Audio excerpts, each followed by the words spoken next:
Hello friend, मैं lucky Kumar LN के class में आपका स्वागत है। आज इस वीडियो में हम आपको स्थान समयता और क्रियाशील समयता के बारे में बताने वाले हैं। तो वीडियो का स्किप मत कीजिएगा, वीडियो को शुरू से अंत तक देखिएगा। तो चलिए स्टार्ट करते हैं। समयता का प्रकार। समयता कितने प्रकार के होते हैं? समयता दो प्रकार के होते हैं। पहला होता है रचनात्मक समयता और दूसरा होता है त्रिविम समयता। ठीक है, अब यहाँ आप देखिए, रचनात्मक समयता तीन प्रकार की होती है। पहला होता है श्रृंखला समयता, दूसरा होता है स्थान समयता और तीसरा होता है क्रियाशील समयता। अब यहाँ पे त्रिविम समयता, ये कितने प्रकार की होती है? दो प्रकार की होती है।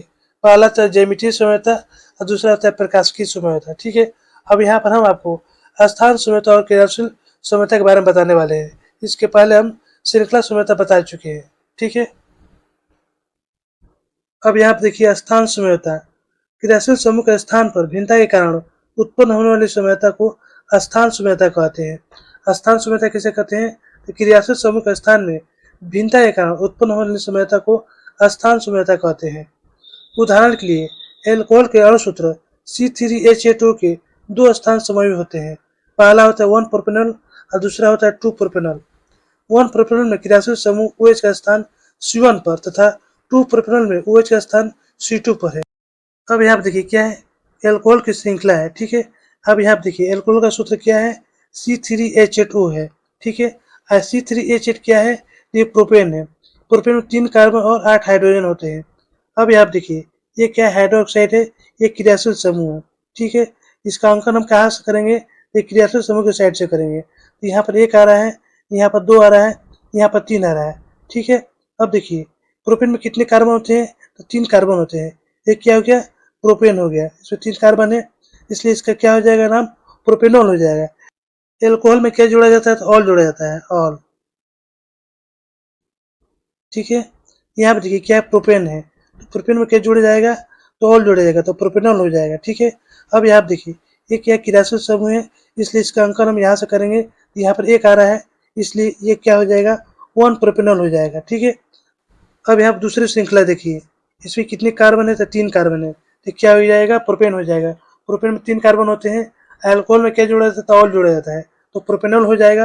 अब देखिए ये क्या हो गया? हाइड्रोक्साइड हो गया, ये क्रियाशील समूह हो गया, इसलिए इसका अंकन हम यहाँ से करेंगे चाहे यहाँ से करेंगे। यहाँ पर कितना आएगा? यहाँ पर 2 ही आएगा। ठीक है, ये क्या हो जाएगा? 2 प्रोपेनॉल हो जाएगा। यहाँ पर 2 आ रहा है, इसलिए 2 प्रोपेनॉल हो जाएगा। ठीक है,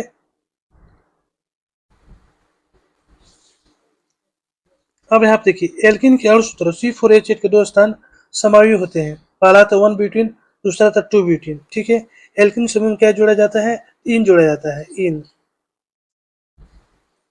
ठीक है, इन जोड़ा जाता है। अब देखिए ये जो श्रृंखला है, इसमें कितने कार्बन है? तो 4 कार्बन है। तो ब्यूटेन में कितने कार्बन होते हैं? तो 4 कार्बन होते हैं। उसमें क्या जोड़ देते हैं? इन जोड़ देते हैं, तो क्या हो जाएगा? ब्यूटेन हो जाएगा।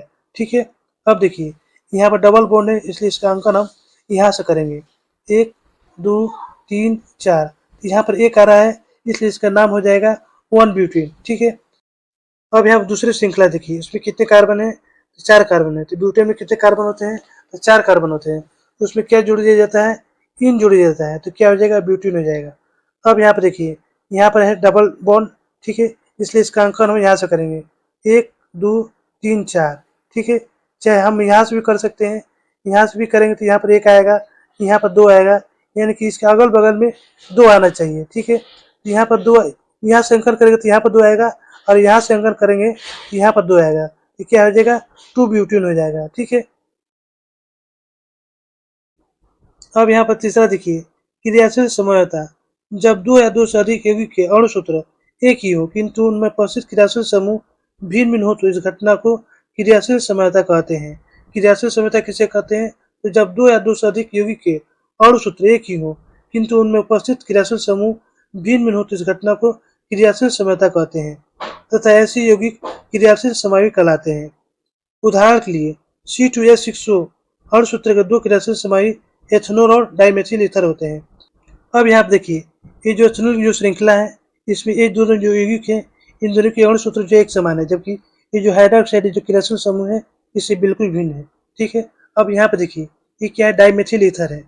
इसमें ये दोनों जो यौगिक है एक समान है, ये जो क्रियाशील समूह है इनसे बिल्कुल भिन्न है। तो ऐसे यौगिक क्या कहलाते हैं?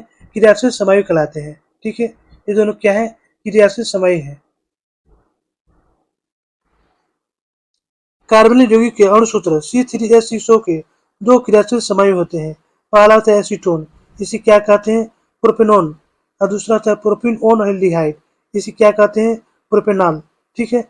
अब यहाँ देखिए, ये क्या हो गया? क्रियाशील समूह हो गया। ये क्या हो गए? दो समान यौगिक हो गए हैं। ठीक है। अब यहाँ देखिए, इसमें ये जो है क्रियाशील समूह हो गए, ये दोनों जो है समान यौगिक हो गए हैं। इसे हम क्या कहेंगे? प्रोपेनॉन कहेंगे। इसे क्या कहेंगे? प्रोपेनॉल कहेंगे। तो दोस्तों, ये हमारा वीडियो समाप्त होता है। यदि हमारी वीडियो आपको अच्छी लगती है तो लाइक सब्सक्राइब जरूर कीजिएगा, बेल आइकन जरूर दबाइएगा, जिससे नई वीडियो का नोटिफिकेशन आपको मिलता रहे। धन्यवाद।